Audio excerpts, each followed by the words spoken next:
Hello, I thought I'd do a quick update video. Things have been very quiet on Rover P5 website and YouTube channel for the last 6 months or so, mainly because I moved house.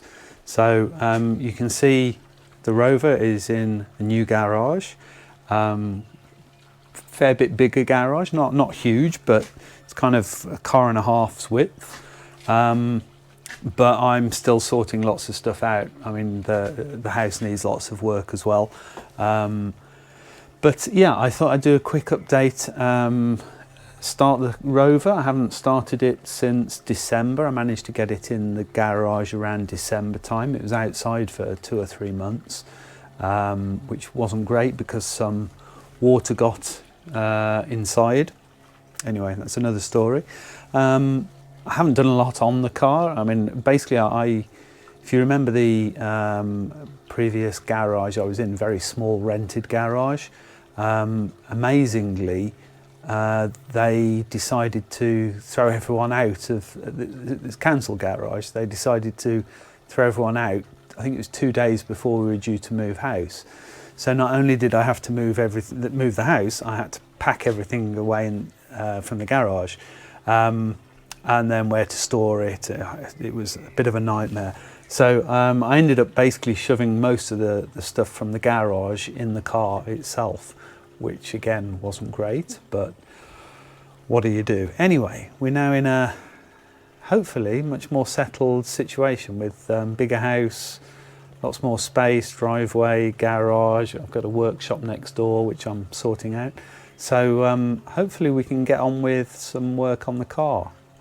Not a lot has changed since the last time. I think the last but one video was driving the car, and the interior still needs pretty much doing.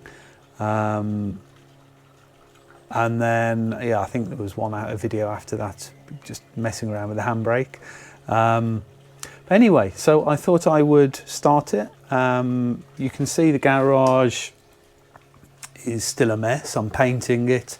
I'm painting the floor just to make it a bit nicer. It's actually, I think it's about 15 years old, the garage, so it's not that. It's detached from the house. The house is just over there. It's a shame it's not double size, so I could get this and the Alpha in, but it isn't, and it's not a priority to get that sorted, so I still need to have the Alpha in a separate garage. Anyway, so yeah, so it's being painted. I'm sorting out shelves and stuff. I've just got cheap plastic shelves and some others. Got a vise now and a workbench, and there's a lot more room than there was in the previous garage. So hopefully, I'm not going to say progress is going to be quick, but we should be able to make a bit more progress on the Rover. So yeah, so let's get on, and I'll start it up. So the car, you can see I've got a spare bonnet. That's something I actually bought late last year. The bonnet that's on the car, there was an engine fire. I've probably mentioned it in previous videos. There was an engine fire a long time ago, before I owned the car. Anyway, the bonnet's fine, but the inside of the bonnet, the paint has come off and it's just been painted black. It just doesn't look very nice. I saw this on sale on eBay last year, and it was quite cheap, and it's in perfect condition. And because with the bonnet that's on the car, it's like, well, do I get it chemically dipped so I can get it resprayed, because obviously inside there's all the bracing. Yeah, do I get it sandblasted? It was just going to become a lot of hassle, whereas this one is pretty good. It does need respraying, but the inside, which I know you can't see, is in very nice condition. So this bonnet's just here temporarily. I'm going to put this on the car, and then the other bonnet, I guess, will go on eBay. I mean, it's April 2020, so we're still in lockdown for coronavirus. So it's amazing. There's lots of things on eBay you see for collection only. It's like, well, how do you collect things unless you pay a courier to go and do it? So I will put this on eBay. I mean, if anyone wants it, and wants to, I don't know, lives around the corner and can collect it, then, you know, let me know and I'll sort out swapping it over and you can have the old one. Unlikely, but anyway, otherwise it'll go on eBay. So yeah, you can see the car is very much unchanged from the last time I drove it. It's all, well, when I drove it in the garage, it was working. Everything was working. So I will swap cameras and we will just start it up, and then that's probably going to be all for now. I just thought I'd give a quick update on why things were so quiet. Okay, so what I'm going to do is turn the electric fuel pump off and just turn it over for a bit just to get the oil around the engine. What you may be able to see down here is a Lucas toggle switch that I fitted that controls the fuel pump so that I can disable the fuel pump. I just did it as an extra security measure. The fuel pump's also got an inertia cut-off switch fitted under the dashboard, and this just allows me to switch the fuel pump off. So if we turn, I'll try not to get too much reflection. Okay, turn the fan off. So we're in park. Okay, let's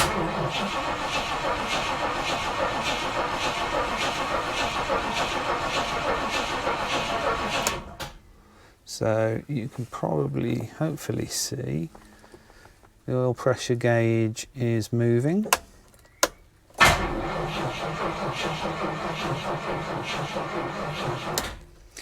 That battery doesn't sound very good. Let's put the fuel pump on. Let's see.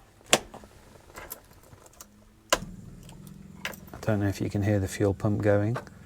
So that will prime the carburetor bowls. Sounds like the battery might be dying.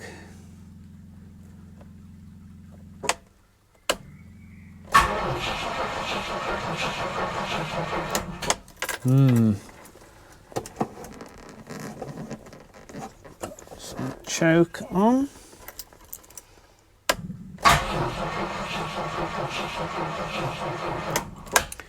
Right. That's not going to go. Okay, so I'm going to have to charge the battery overnight and I shall resume this video tomorrow.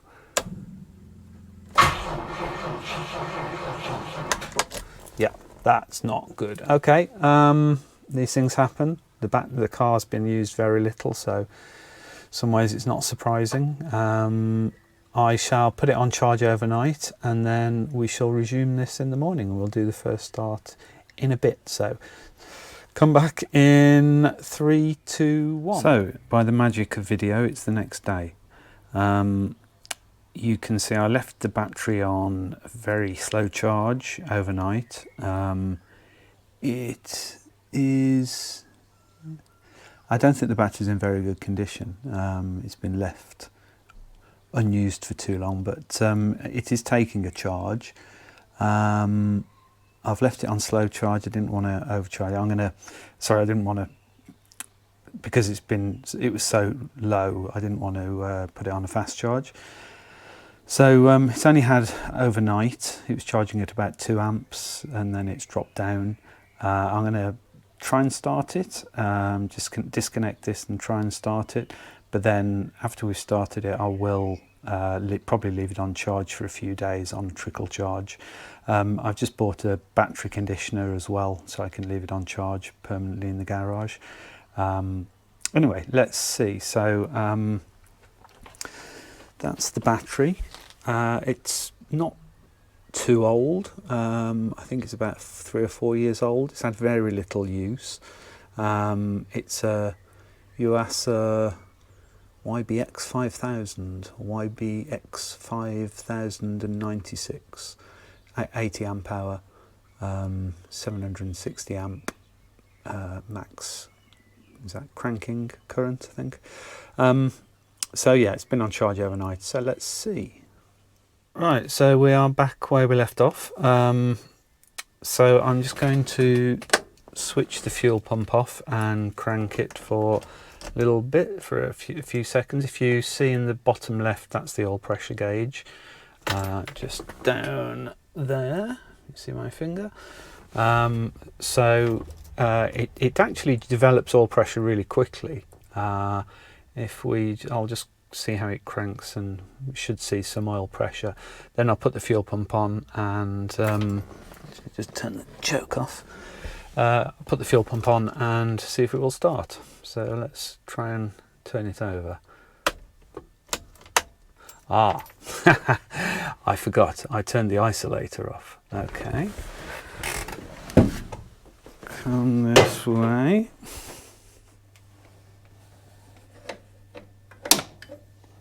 So there's the isolator on. We have under bonnet lights. It's always a good sign. So back inside.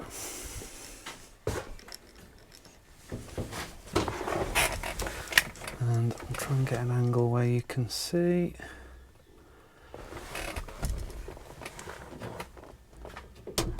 Okay, so let's try again. We're in Newton Park.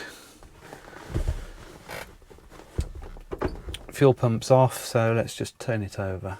And as again, bottom left, you'll see the oil pressure.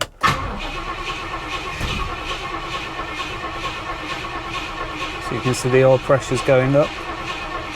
Just into the normal now already. So it seems to develop oil pressure pretty well, and it tried to fire, as you could probably feel. There's a bit of fuel still in there.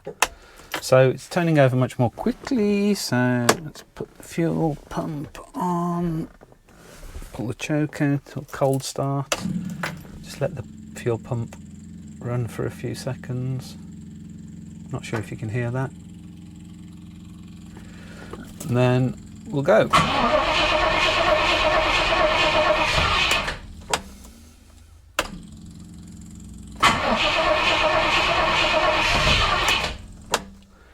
Right, I've only got one. I need to pull the choke out a bit more. It's going to be tricky because I've only got one hand.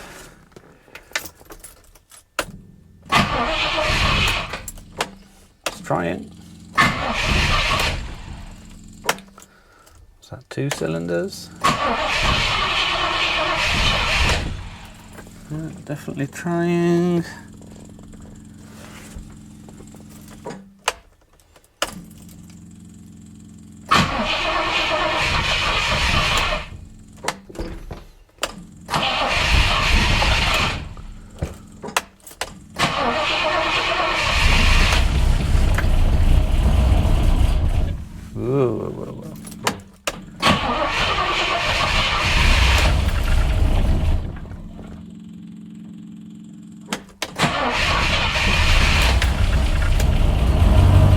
There you go. So oil pressure is towards the high, ammeter is positive, quarter a tank of fuel. I'm holding the choke open because I need to replace the choke cable. I think it doesn't close, it doesn't stay fully open. So there we are.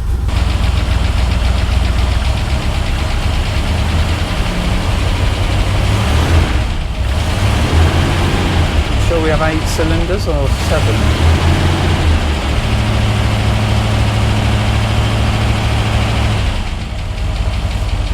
Have a quick look.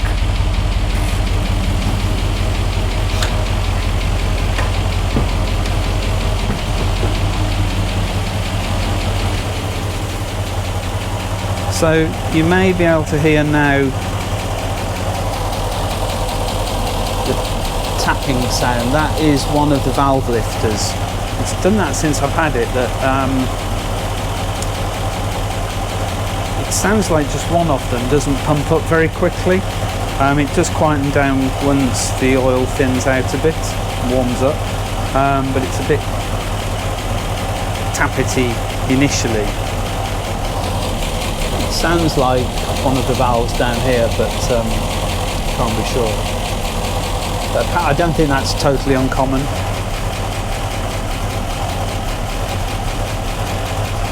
So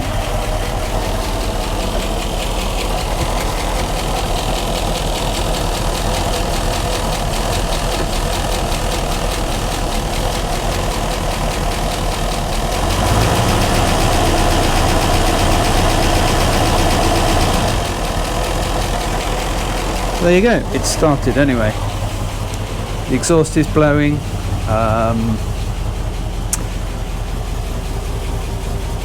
Yeah, I mean, there's loads of things still need doing on this, but let's just push the cold start in there.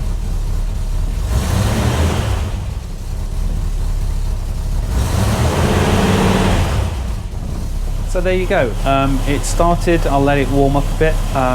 Quick video just to let you know I'm still going to make videos,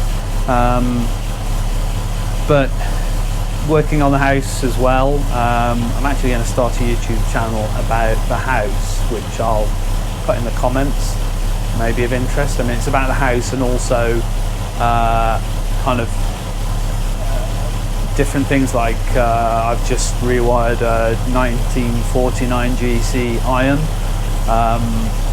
I am fitting out the workshop, which you can see on the other channel, and it's called Mid-Century Living. It's basically, we moved into the house and the house needs, it was built in the 60s, it needs all redecorating completely, so I'm going to do a video, a YouTube channel about that, but I'm also going to work on the Rover and also work on the Alpha, which is another story. Just aren't enough hours in the day, but anyway, there you go. So thanks for watching, and see you again soon. Thanks.